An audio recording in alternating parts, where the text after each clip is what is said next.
Hari Kamis sore itu turun hujan, dan kamu meringkuk di kursi berlengan dengan secangkir coklat panas sambil melihat video baru Sisi Terang.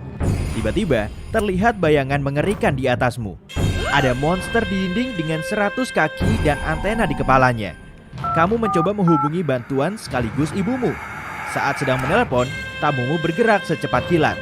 2 detik kemudian, kamu tidak bisa melihatnya lagi. Kamu meraih kain pel dan bersembunyi dalam lemari pakaian. Dengan tangan gemetaran, kamu membuka peramban dan mengetik, "Hewan mengerikan di rumahku." Kamu menggulir sampai menemukan apa yang kamu cari. Kelabang rumah. Ternyata, ia hanya punya 15 pasang kaki, 2 mata sempurna, dan 2 antena panjang yang sensitif untuk mencium bau dan merasakan getaran. Kaki kelabang yang terletak di dekat kepala dan mulutnya berbisa. Dan ia bisa menahan lebih dari 1 mangsa dengan kaki-kakinya yang digunakan seperti lasso. Semua ini menjadikan tamumu itu pemburu yang unggul.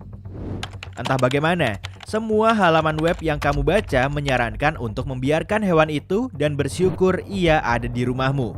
Banyak orang berusaha untuk menyingkirkannya, tapi kelabang rumah adalah pengendali hama alami dan gratis dalam rumahmu. Mereka akan membantu membasmi hama, lalat, semut, ngengat, laba-laba, rayap, dan kecoa. Kamu sebagai manusia sama sekali tidak ada dalam daftar menu mereka. Mereka adalah pemburu malam yang aktif dan tidak meninggalkan jaring atau jebakan dimanapun. Hewan ini juga tidak membangun sarang di dalam rumah dan tidak makan perabotan, pakaian, makanan, atau hewan peliharaan. Mereka bergerak tanpa bersuara dan tanpa meninggalkan jejak kotor di belakangnya. Kelabang rumah tidak membawa penyakit apapun, dan sebagian besar mereka keluar di malam hari saat kamu tidak melihat. Mereka selalu bergerak mencari mangsa. Karena gerakannya yang cepat, mungkin kamu tidak akan melihatnya sama sekali. Mereka hanya menggigit jika diserang terlebih dahulu. Saat itu pun gigitannya tidak bisa menembus kulit. Rasanya seperti sengatan lebah ringan, tidak terlalu sakit. Semua ini tampak menjanjikan, dan kamu hampir siap keluar dari persembunyian. Kamu menjerit seperti anak perempuan. Ia datang lagi. Cepat, kamu masih belum merasa nyaman untuk berbagi tempat tinggal dengan makhluk berkaki banyak itu. Kamu menyambar stoples dan kertas. Ia berlari menyeberangi ruangan, ke bawah rak buku. Kamu menunggunya keluar melalui tembok. Lampu kamu matikan agar hewan itu lebih tenang. Ia diam sekarang, sehingga kamu bisa menangkapnya. Kamu membawanya keluar dan berharap agar hewan itu masih mau melakukan tugasnya mengendalikan hama di luar sana. Kamu memutuskan untuk mengamankan rumahmu dari tamu-tamu tak diundang lainnya. Jadi, kelabang rumah suka kelembapan dan paling suka berkeliaran di kamar mandi dan ruang bawah tanah. Kamu turun ke ruang bawah tanah dan menutup semua celah di lantai dan dinding. Kamu mengecek semua pipa di kamar mandi dan dapur untuk mengetahui apa ada yang bocor. Sempurna. Kini waktunya keluar dan menyingkirkan daun-daun serta ranting kering. Kelabang suka bersembunyi di sana. Malam yang sibuk, kamu memutuskan untuk menonton TV. Aduh, ngeri sekali monsternya. Itu adalah tarantula Goliath pemakan burung, laba-laba terbesar di dunia. Dan seperti kelabang rumah, ia tampak jauh lebih mengerikan daripada yang sebenarnya. Makanan Goliath mencakup serangga, katak, dan tikus. Ia hidup di Amerika Selatan bagian utara. Meskipun ukurannya besar, ia tidak bisa melukai manusia dengan bisanya. Gigitannya tidak lebih dari sengatan lebah. Tamu berikutnya dalam acara ini adalah hiu paus. Ini jelas bukan hama. Ia adalah hiu sekaligus ikan terbesar di dunia. Sedikit lebih besar daripada bus tingkat dan beratnya setara dengan 5 ekor gajah. Hiu ini punya 300 gigi kecil-kecil di dalam mulutnya yang digunakan untuk memakan plankton dan sekali-sekali ikan. Hiu paus adalah perenang yang lambat dan hiu yang paling baik hati. Mereka bahkan bermain dengan para penyelam. Sebenarnya, manusia lebih berbahaya bagi mereka daripada mereka terhadap manusia.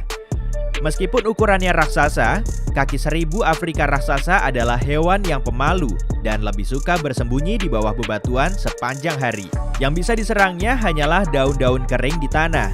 Dengan begitu, ia berperan bagi lingkungan. Kadal berduri Australia adalah kadal mengerikan dengan banyak duri di tubuhnya.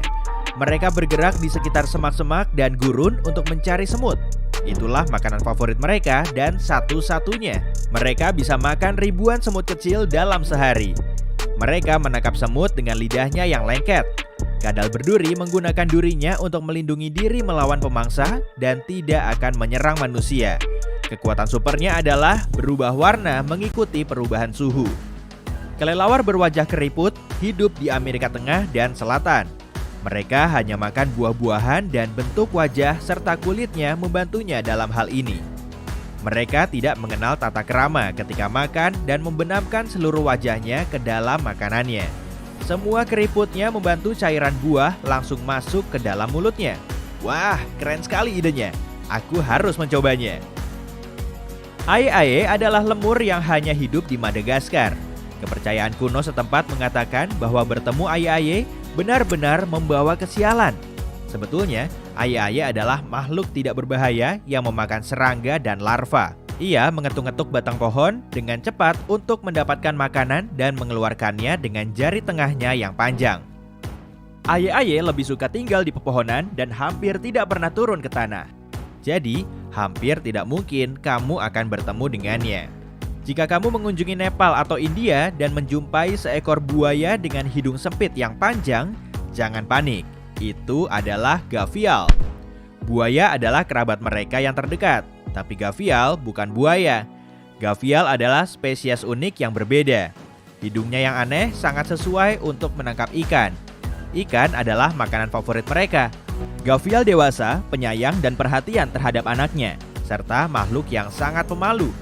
Ia bersembunyi dari manusia dan tidak pernah menyerang mereka. Ular susu tampak mirip ular karang, tapi tidak seperti ular karang yang sangat berbisa. Ular susu sama sekali tidak berbahaya. Alam memberikan garis-garis berwarna terang itu untuk menipu calon pemangsa supaya mengira mereka adalah ular karang. Berkat peniruan itu, mereka bisa bertahan di berbagai tempat dari ladang dan bebatuan sampai area pertanian dan gudang. Sebagian orang bahkan menjadikan ular susu sebagai hewan peliharaan. Ya, tapi jangan sampai keliru dengan perbedaan pola warnanya itu. Kura-kura mata-mata berduri sangat pemalas. Mereka tidak berenang, melainkan berjalan di sungai dan rawa-rawa yang mengalir lambat. Mereka hanya keluar dari air untuk bertelur. Mata-mata tidak berburu, tapi menunggu datangnya mangsa. Ketika melihat ikan, ia akan memanjakan lehernya dan menelannya seperti penyedot debu. Ia harus melakukan ini karena rahangnya tidak mampu mengunyah. Hei, belajarlah jadi mata-mata yang gesit. Ngengat harimau Virginia itu sama takutnya kepadamu seperti kamu takut kepadanya dan ia berusaha menghindari kontak dengan segala cara. Makanan favoritnya adalah dedaunan, daun pohon birch, dedalu, mapel, kenari, kubis, dan lain-lain. Ngengat ini mengunyah bagian daun yang lembut dan meninggalkan tulang daunnya. Jika merasa sangat terganggu, ia akan mencoba melindungi diri. Tapi bekas paling parah yang ditinggalkan adalah iritasi kulit ringan atau bekas pukulan nunchaku jika dipaksa menggunakan seni bela dirinya. Haya! Bercanda. Burung nasar punya paruh dan cakar tajam, juga reputasi sebagai penjahat. Sebenarnya burung ini tak akan melukai satu makhluk hidup pun. Makanan kesukaannya adalah bangkai binatang. Nyam. Dengan cara ini, burung nasar membuat dunia lebih bersih dan sehat, semacam pengendalian hewan. Tidak seperti burung-burung lain yang mempunyai luas penglihatan 360 derajat. Burung nasar hanya fokus pada apa yang terjadi di bawahnya dengan penglihatan seluas 60 derajat. Kutu laut raksasa adalah kerabat dekat udang dan kepiting yang hidup jauh di bawah permukaan laut. Tubuhnya seperti alien dengan lusinan cakar tajam di perut dan 4 pasang rahang untuk berburu. Namun, di sekitar mereka tidak selalu ada makanan. Itu sebabnya mereka melambatkan metabolisme untuk menghemat energi dan terus hidup dalam keadaan setengah hibernasi. Tikus mondok hidung bintang berukuran sebesar hamster dan merupakan pemakan tercepat di dunia. Ia menekankan bintang aneh di hidungnya ke tanah untuk mengetahui apa yang ada di 10-12 tempat dalam sedetik sekaligus. Bintang itu memiliki 100.000 serat saraf di dalamnya yang mengirimkan informasi ke otak tikus mondok. Kompensasi yang lumayan atas hampir tidak adanya daya penglihatan dan cukup bagus untuk berburu serangga. Sedangkan bagi manusia, ia sama sekali tidak berbahaya. Tidak seperti kalajengking kerabatnya, kala cemeti tidak berbisa maupun beracun dan tidak dapat menggigit, menyengat, atau melukai manusia dengan cara apapun. Mereka bahkan tidak dapat mengunyah. Jadi, mereka duduk dan menunggu sampai ada serangga lewat dan mendeteksi dengan kakinya. Hewan ini cocok menjadi hewan peliharaan. Bahkan para pemiliknya meletakkan di wajah mereka tanpa rasa takut. Ya, tak apa-apa. Kamu saja duluan. Aku lihat-lihat saja dari sini.